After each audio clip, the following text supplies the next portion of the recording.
सभी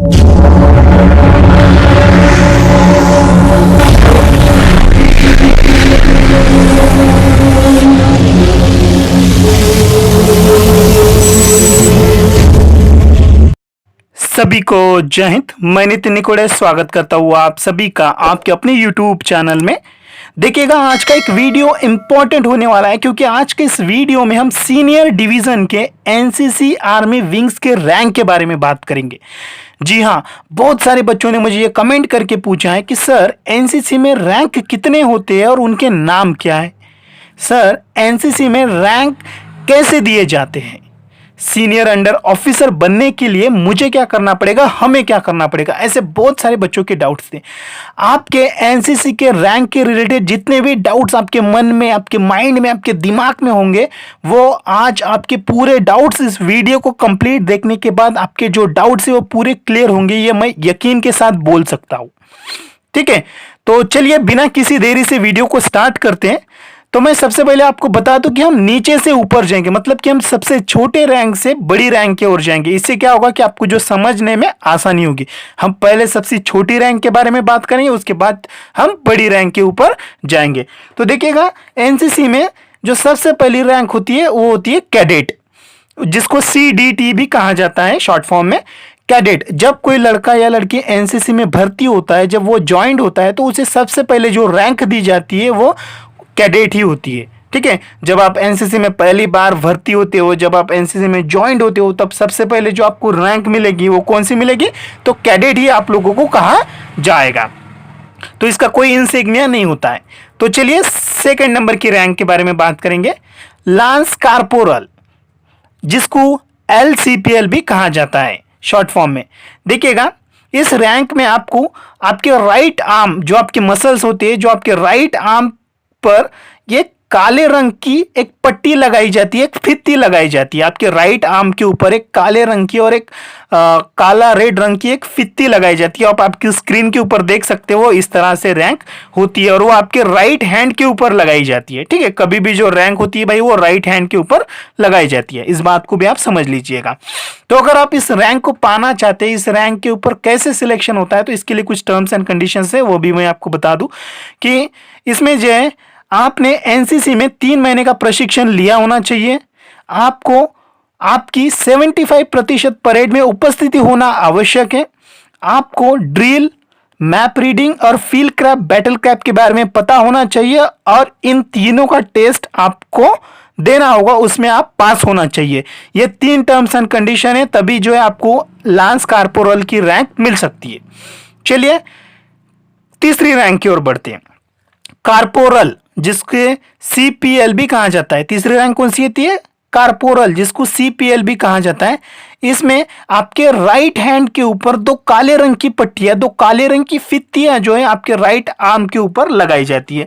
अगर आप इस रैंक को पाना चाहते हैं तो इसके लिए 2 टर्म्स एंड कंडीशंस है, वो भी मैं आपको बता दूं कि इसमें 6 महीने लांस कार्पोरल का पद आपने संभाला होना चाहिए और वेपन ट्रेनिंग की टेस्ट को आपको पास होना चाहिए। ठीक है, 6 महीने का लांस कार्पोरल का पद आपने संभाला होना चाहिए, 6 महीने।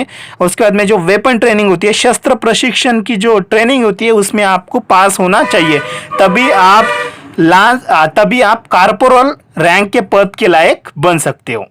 चलिए उसके बाद में चौथी रैंक वो होती है सार्जेंट, जिसको SGT भी शॉर्ट फॉर्म में कहा जाता है, सार्जेंट।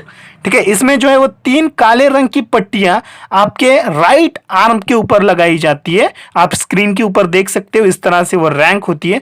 अगर आप इस रैंक को पाना चाहते हो तो इसके लिए 2 टर्म्स एंड कंडीशन है, वो भी मैं आपको बता दूं कि इसमें 6 महीने कार्पोरल का पद आपने संभाला होना चाहिए, 6 महीने कार्पोरल का पद आपने संभाला होना चाहिए और एनसीसी के सेकेंड ईयर में आप होना चाहिए।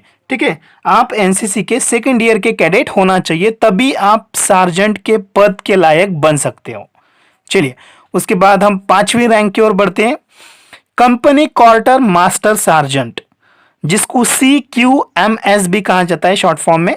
अगर आपको CQMS की रैंक आपकी स्क्रीन के ऊपर दिख रही है, ठीक है, इसमें जो है 3 काले रंग की पट्टियां, जो 3 काले रंग की फित्ती जो होती है वो आपके और साथ में जो है उसमें एक अशोक स्तंभ ऊपर की साइड में होता है, वो आपके राइट आर्म के ऊपर लगाया जाता है, राइट हैंड के, ठीक है।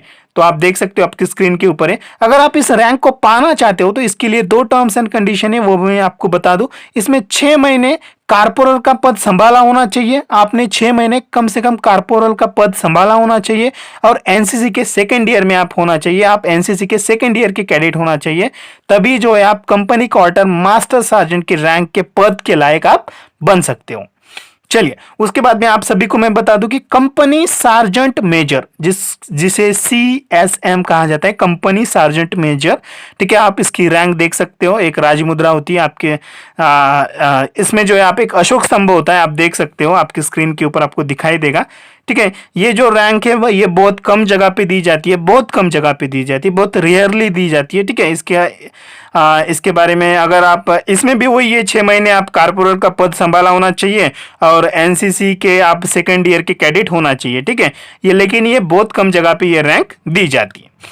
चलिए, उसके बाद में 6 नंबर की रैंक के बारे में हम बात करेंगे।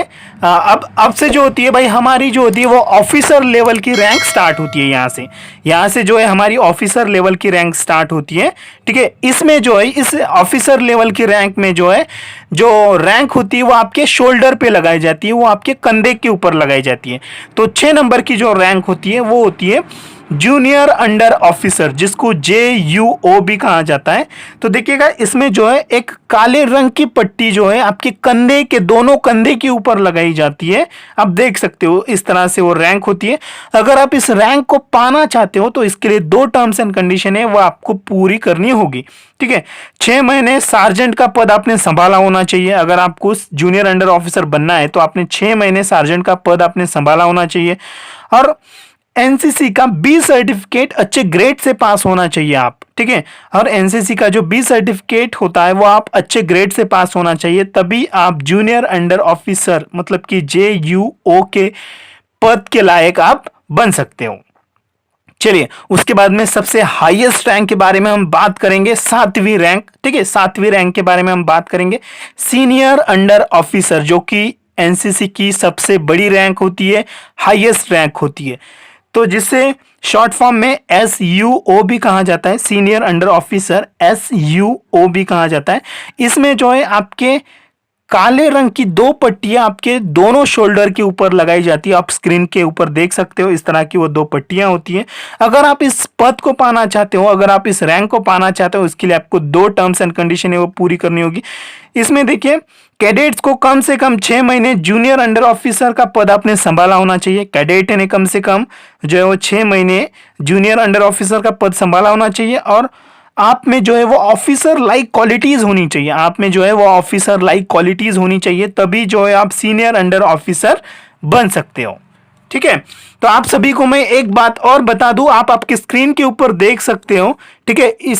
इसे जो है वो गोल्डन रैंक कहा जाता है, इसे जो है वो गोल्डन रैंक कहा जाता है।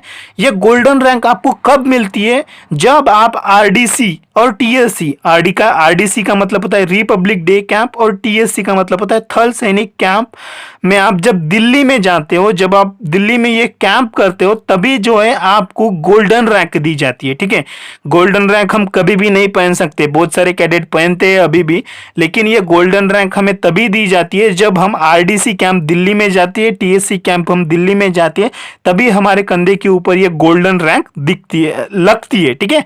आप आपके स्क्रीन के ऊपर देख सकते हो इस तरह से गोल्डन रैंक होती है, ये हमारे कंधे के ऊपर लगाई जाती है जब हम RDC और TSC कैंप हम दिल्ली में करते हैं, तभी हमारे कंधे के ऊपर ये रैंक दी जाती है, ठीक है। अब बहुत सारे ये जो है भाई रैंक के बारे में तो आपको समझ में आया होगा।